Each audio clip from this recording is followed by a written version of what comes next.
Hey everybody, welcome back to the channel. Thanks for stopping by. Today we're working on a 2018 Toyota RAV4. I wasn't planning on making this video, but I came over to my grandma's house to just help her move some things around, and basically they had told me they're having trouble with their car. So long story short, it's displaying this message, pre-collision system malfunction, visit your dealer.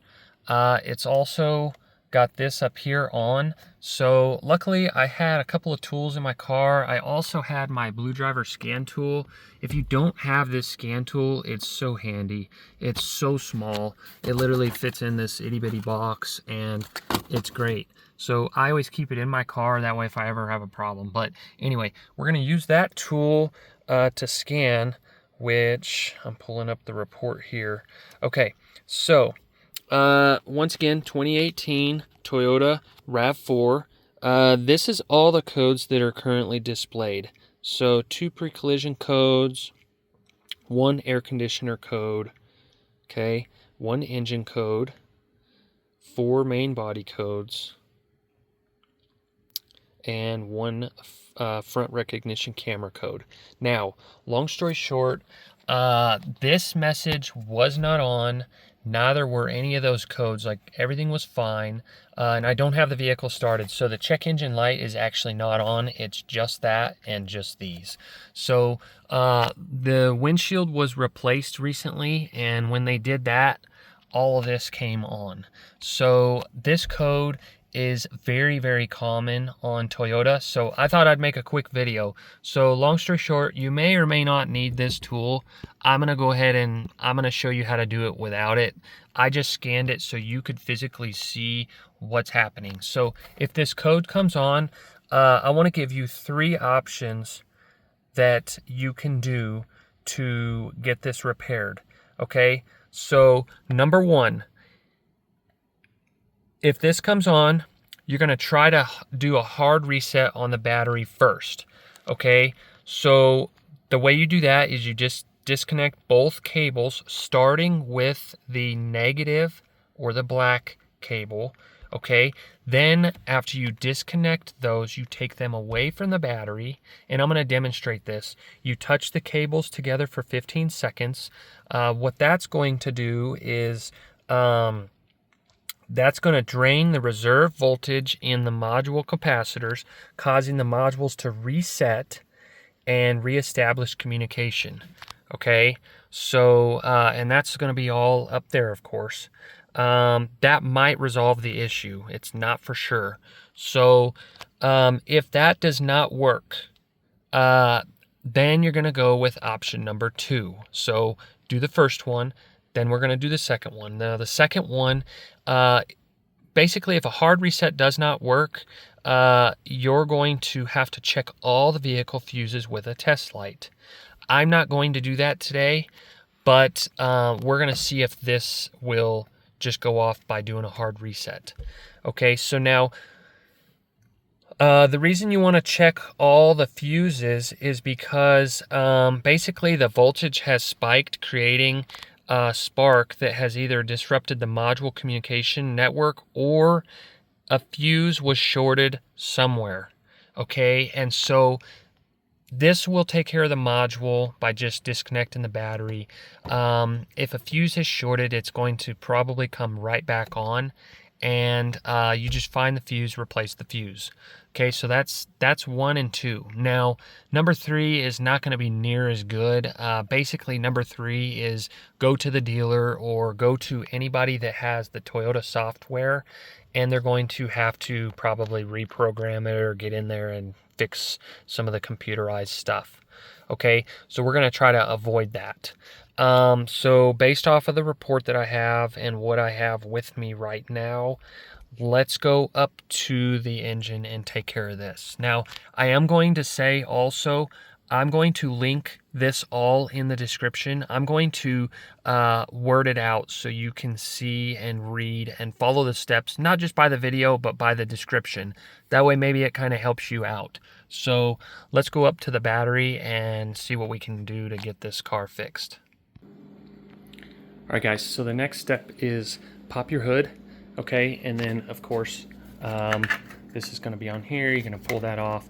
You're gonna get a 10mm socket, and then you're probably gonna want a 10mm wrench, okay? Which I am using my Tecton tools. I like to shout out to them. I always keep them in my car, but you're just gonna need, like, say, 10mm socket. I only had this in my car. I didn't have a regular wrench, but this is gonna work okay. So just get your 10mm. And then the next thing is, remember, like I said, when you're disconnecting, you want to disconnect the negative first, just to be clear, okay? So I'm going to disconnect this one, take it off, and then I'm gonna do the positive and take it off, and then I'll show you what to do. So hang in there with me, let's get this going. Okay, so here's what I ended up doing. I just got my socket.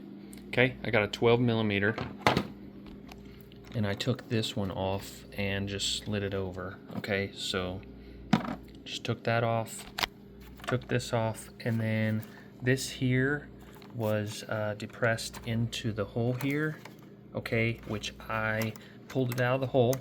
So that way, what I can do is I need to touch these two terminals together. Now, I don't have my tripod. I didn't plan on filming, so bear with me. Okay, so I'm gonna put these two terminals together, okay? Do not touch the battery, okay? But you can see it's metal to metal, and you're gonna hold them together for 15 seconds. What this is going to do, this is going to drain any of the reserve voltage. So we want that to drain. If you do not connect the terminals together, then what you want to do is just disconnect the two off of, you know, the positive and the negative, disconnect them and let the vehicle sit for 3 hours. If you do that, it'll drain, and then after 3 hours, you're going to reconnect the terminals. Now, you want to start with the positive, connect it first, then you want to connect the negative. That will help prevent any surges going through the electrical system. Okay, so, which I haven't been paying attention, but let me make sure this is contacting here. Okay, so you see how it's metal to metal. Sorry, my hands are full here. I'm trying to film and hold this. Okay, so just, we want these terminals to be touching each other. So let's give it 15 seconds here. If you have to, just pause the video or fast forward, sorry.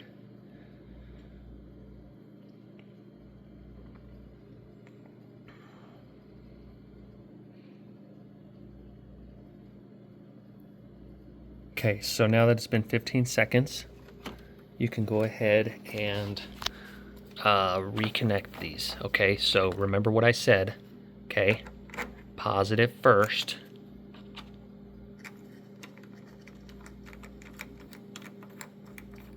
Okay, then your negative.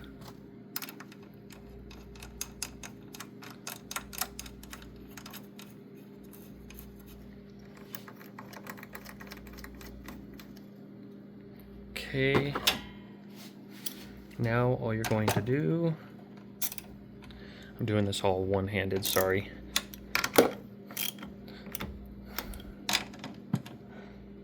Get these snug.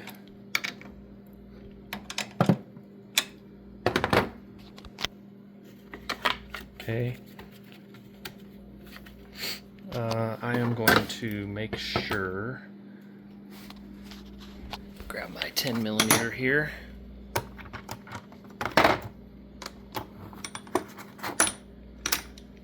Okay. I did kind of mess with this, so I want to make sure. Yep, that's snug. And the reason I went with that other option is because, look, this is not very ideal. You can't really get in there too well. So I was afraid, okay, that is snug. I was afraid I would round this off. So if you disconnect this, pull it off, lift it, repeat over there, and then you're good to go. Okay, so now we've got these pretty well taken care of. I can mess with that after. So now what we're gonna do is move all the tools, okay? Which, by the way, I did use a pair of needle nose to kind of help pull this out. So once I know the repair is good and done, I'm gonna go ahead and put this back in. So now let's go back into the vehicle, okay? Make sure those are good and tight. Remove everything from the bay there. Okay, now let's see what happens.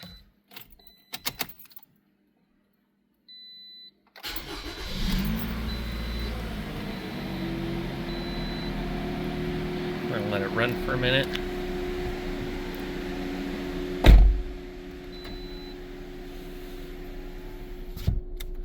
Okay, so that did not work for me. It may work for some.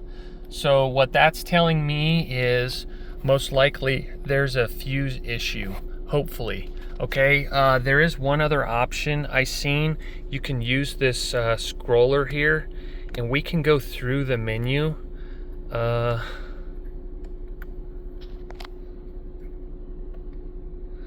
Okay, so what I'm doing is I'm using these controls on here, okay? So we're going to go to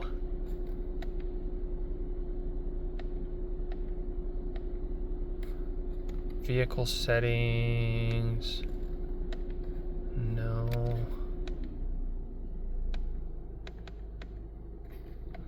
The PCS right there, if you can see it. Okay, and so that's where it tells you on.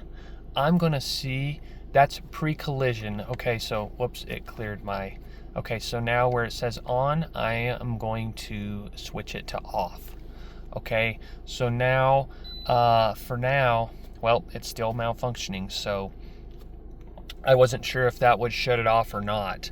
So yeah, so clearly by disconnecting, it did not clear it. So this has more of a deeper issue. So it looks like to me this has a fuse issue, or option number 3, which is to actually reset the computer. So like I say, I'm gonna list everything down below in the description and try to give you an outline of what needs to be done. I hope this helps you. Please let me know in the comments down below if by doing step number 1, if it actually helps you resolve your issue. And I really appreciate you guys stopping in. Like I say, I don't have all of my tools, so I just wanted to make a quick video. I was trying to get this to where I could resolve it, and clearly I'm unsuccessful, but I am going to proceed with step number 2 by testing all the fuses. If I find a bad one, all you need to do is replace it, and then once you get that replaced, it should take that away. If it doesn't, then it's option 3. And once again, I just want to shout out to Blue Driver and Tecton. Those two things, the tools really come in handy, so I'll put a link in the description for those as well. But if this video did help you, even if it didn't, I appreciate a thumbs up. And let me know in the comments down below, and make sure you subscribe for more. Thank you.